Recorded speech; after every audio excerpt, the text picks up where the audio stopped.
Hello all, it's another beautiful spring day. A little bit windy, so if my microphone clips or you get the tornado sound, I'm sorry. I'm doing the best I can, but the wind is pretty fierce today. We have Easter coming up, and Easter is a Christian holiday. I could talk about a lot of things, the similarities between the Buddha, Christ, our rising, our rebirth, but I think instead I would like to take the concept of awakening and discuss that instead. In our modern life, just what does it mean to be awake? Well, on the base level, it means we're out of bed and we're moving. That's not exactly what I'm talking about. On some level, awakening means we have decided to no longer ignore certain aspects of our life. We have no longer decided that we are going to stay asleep to certain aspects of our life. And so we awaken. Now, unlike the alarm clock going off and getting out of bed, it's not instant. And I think a lot of religions, including the rising of Christ, have pointed us towards sudden awakenings. And I'm sorry to say, in this life, that is just not how things work.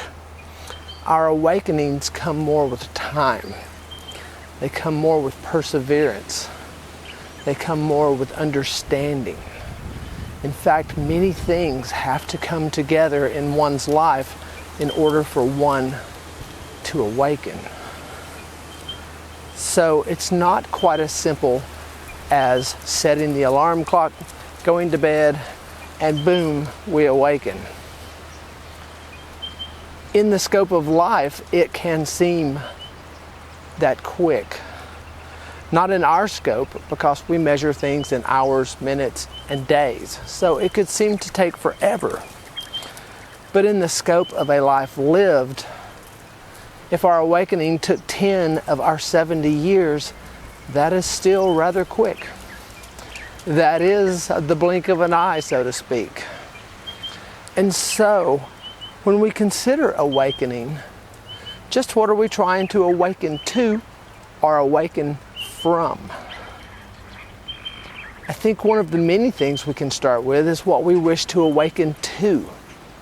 And for me personally, that has been accepting life as it comes, minute by minute, day by day. It means accepting my faults, my strengths, my beauties, and the ugly sides of myself. And when we awaken to those aspects of our lives, we begin to awaken in another sense of the word. We tend to grow. We begin to become understanding. And through that understanding, we awaken even more. Not just mentally, but we awaken spiritually. We awaken things in us that maybe we were never aware were asleep.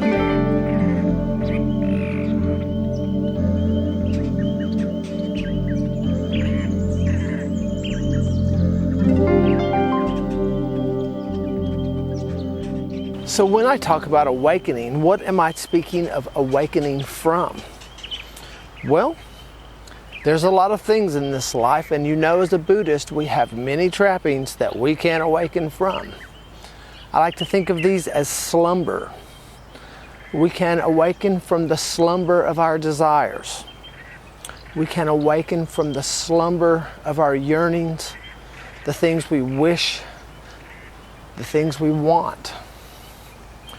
We can awaken from wishing for better days, a better life. We can awaken from our cravings. We can awaken from the soulless chasing of money, means, cars, and material possessions. We have many things we can awaken from. The slumber of life is a sleepless life.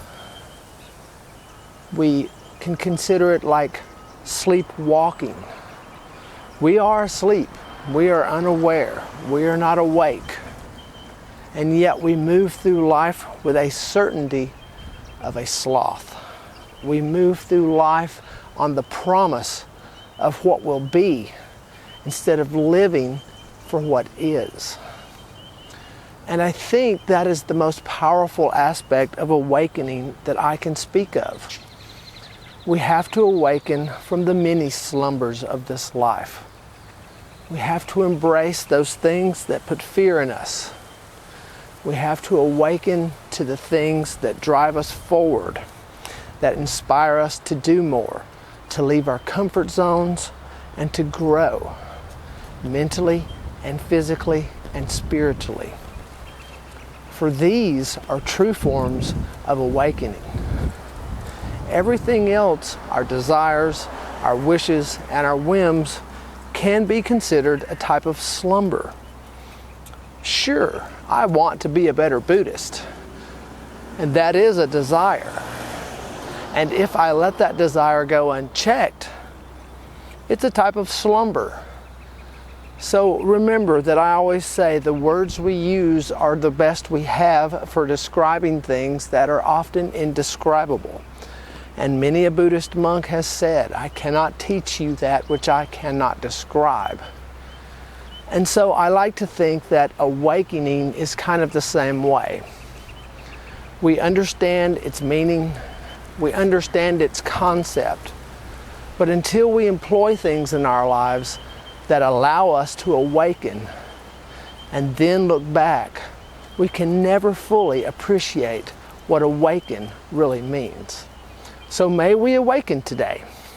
May we each rise to the sun and our moments that we are presented each and every day. And may we rise in our minds, our presence, and our awareness. I would like to encourage each of you to subscribe to the Daily Buddha on YouTube. It's just Daily Buddha. I appreciate your follows, your likes, and please comment. I enjoy a great discussion. As always, peace and love.